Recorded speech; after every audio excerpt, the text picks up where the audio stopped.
Hello guys, welcome back to Fab Classes. जैसे कि आप सब जानते हैं कि हमने कंप्यूटर के ऊपर इम्पोर्टेंट एमसीक्यू सीरीज स्टार्ट की हुई है। उसी को कंटिन्यू करते हुए आज हम कंप्यूटर जनरेशंस के ऊपर इम्पोर्टेंट 15 एमसीक्यूज करेंगे, जो कि आपके आने वाले सभी अपकमिंग एग्जाम्स के लिए क्या होंगे, काफी ज्यादा बेनिफिशियल। तो बिना टाइम को वेस्ट किए हम अपनी इस वीडियो को शुरू करते हैं। तो आज का फर्स्ट क्वेश्चन है, which generation of computers used vacuum tubes as their main hardware component? तो सिंपली वैक्यूम ट्यूब्स कौन सी जनरेशन में यूज हुए थे? तो वो सिंपली फर्स्ट जनरेशन में यूज हुए थे। तो राइट आंसर आएगा ए। ठीक है ना? तो राइट आंसर क्या आएगा? ए।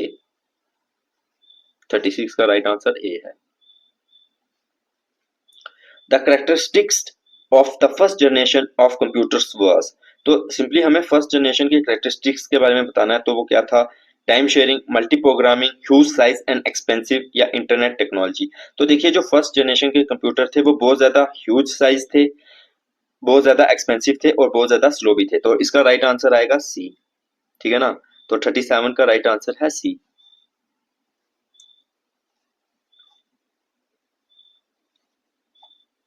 विच of the following is an example of a first generation computer? तो इनमें से कौन सी जो है फर्स्ट जनरेशन ऑफ कंप्यूटर्स की एग्जाम्पल है? इनियाक, यूनिवैक, एडवैक या ऑल ऑफ द अबव? तो देखिए, इसका राइट आंसर आएगा ऑल ऑफ द अबव। देखिए, ये जितने भी ये है ना, ये तो बिल्कुल सिंपल थे कि ये जो तीनों हैं ये फर्स्ट जनरेशन कंप्यूटर है। अब क्वेश्चन इनके रिलेटेड क्या आता है? इनकी फुल फॉर्म्स आती हैं। तो आपने क्या करना है, ये आपका होमवर्क है कि आपने कमेंट सेक्शन में इन तीनों की फुल फॉर्म लिखनी है। ठीक है ना? ठीक है, तो ये आपका होमवर्क है और इनमें से क्वेश्चन आता भी है, ये आप याद रखना। Okay. The main hardware components of the second generation of computers वर। तो देखिए, सेकंड जनरेशन कंप्यूटर में कौन से हार्डवेयर का यूज किया गया था या कौन से कंपोनेंट का यूज किया गया था? तो सिंपली वो ट्रांजिस्टर्स का यूज किया गया था। तो राइट आंसर है बी। ठीक है ना? तो वो किसका यूज किया गया था? ट्रांजिस्टर्स का यूज किया गया था। वैक्यूम ट्यूब्स फर्स्ट जनरेशन में। ठीक।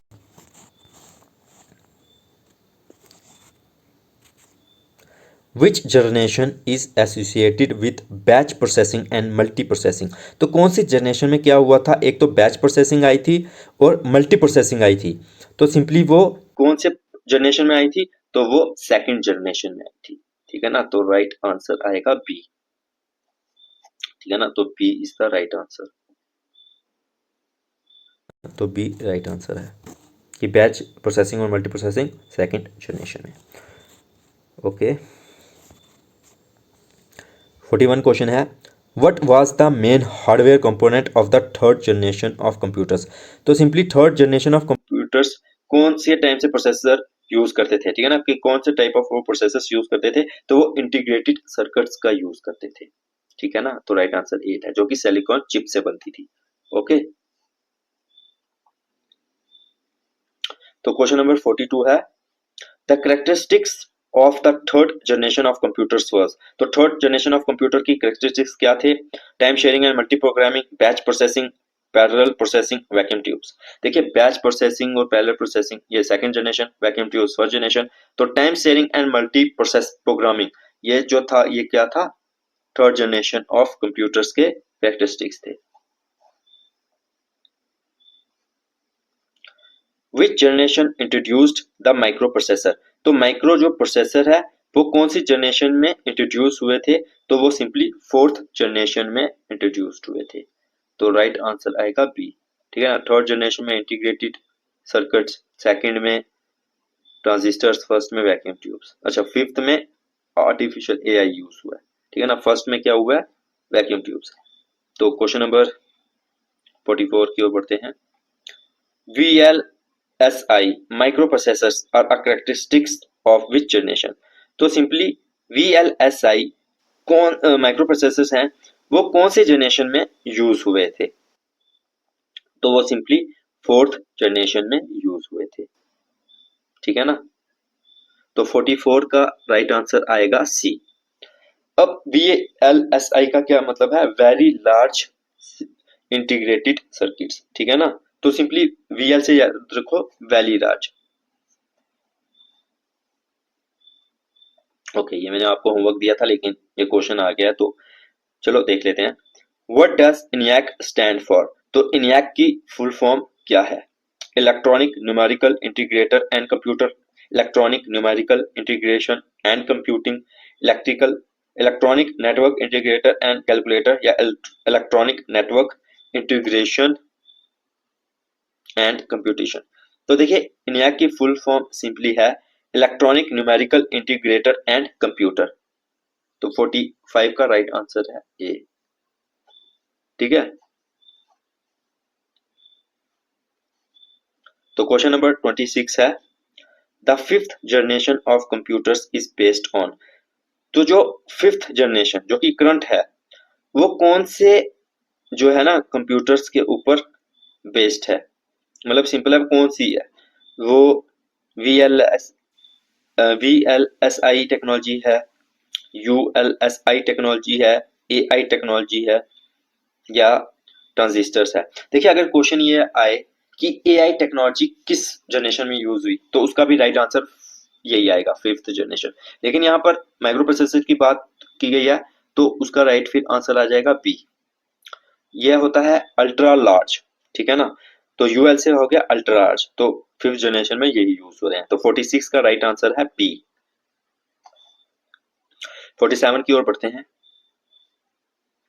The characteristics of the fifth generation is.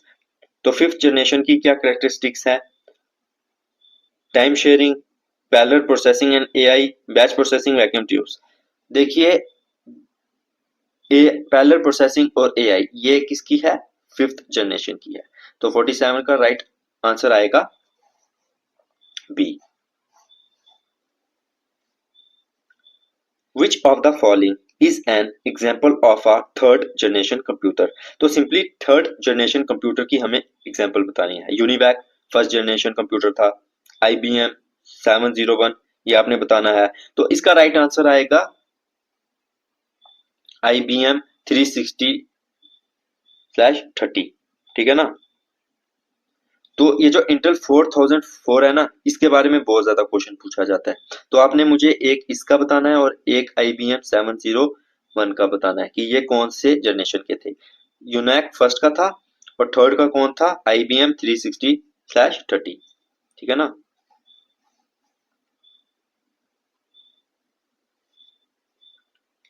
Which generation is associated with the development of C, C++ and Java languages? कि सिंपली हमें अगर पूछा जाए कि C++ और जावा लैंग्वेज कौन सी जनरेशन में यूज हुए, तो वो सिंपली फोर्थ जनरेशन में यूज हुए। ठीक है ना। तो 49 का राइट आंसर है बी। ओके, ये क्वेश्चन इसमें आ गया। What does ULSI stand for? तो जो कि फिफ्थ जनरेशन में यूज होता है प्रोसेसर, माइक्रो प्रोसेसर। तो ULSI इसकी फुल फॉर्म क्या है? तो सिंपली इसकी फुल फॉर्म है अल्ट्रा लार्ज स्केल इंटीग्रेशन। तो 50th का राइट आंसर आएगा ए। और बात थी कि VLSI, इसकी आप मुझे बताएंगे, अब आपको पता चल ही गई होगी। और अब आप मुझे ये भी बताएंगे कौन सी जनरेशन में यूज हुए थे और इसकी फुल फॉर्म क्या है। ठीक है ना, ये मैंने पीछे ही डिस्कस किया। तो देखते हैं आपकी मेमोरी कितनी है। तो दोस्तों, इसी के साथ हमने कंप्यूटर जनरेशन के ऊपर भी इंपॉर्टेंट जो है 15 आज MCQs की हैं, जो कि आपके अपकमिंग एग्जाम्स के लिए बहुत ज्यादा इंपॉर्टेंट होंगे। अगर आपको ये वीडियो जरा सी भी हेल्पफुल लगी, तो प्लीज इस वीडियो को लाइक करके चैनल को जरूर सब्सक्राइब कीजिएगा। बाय।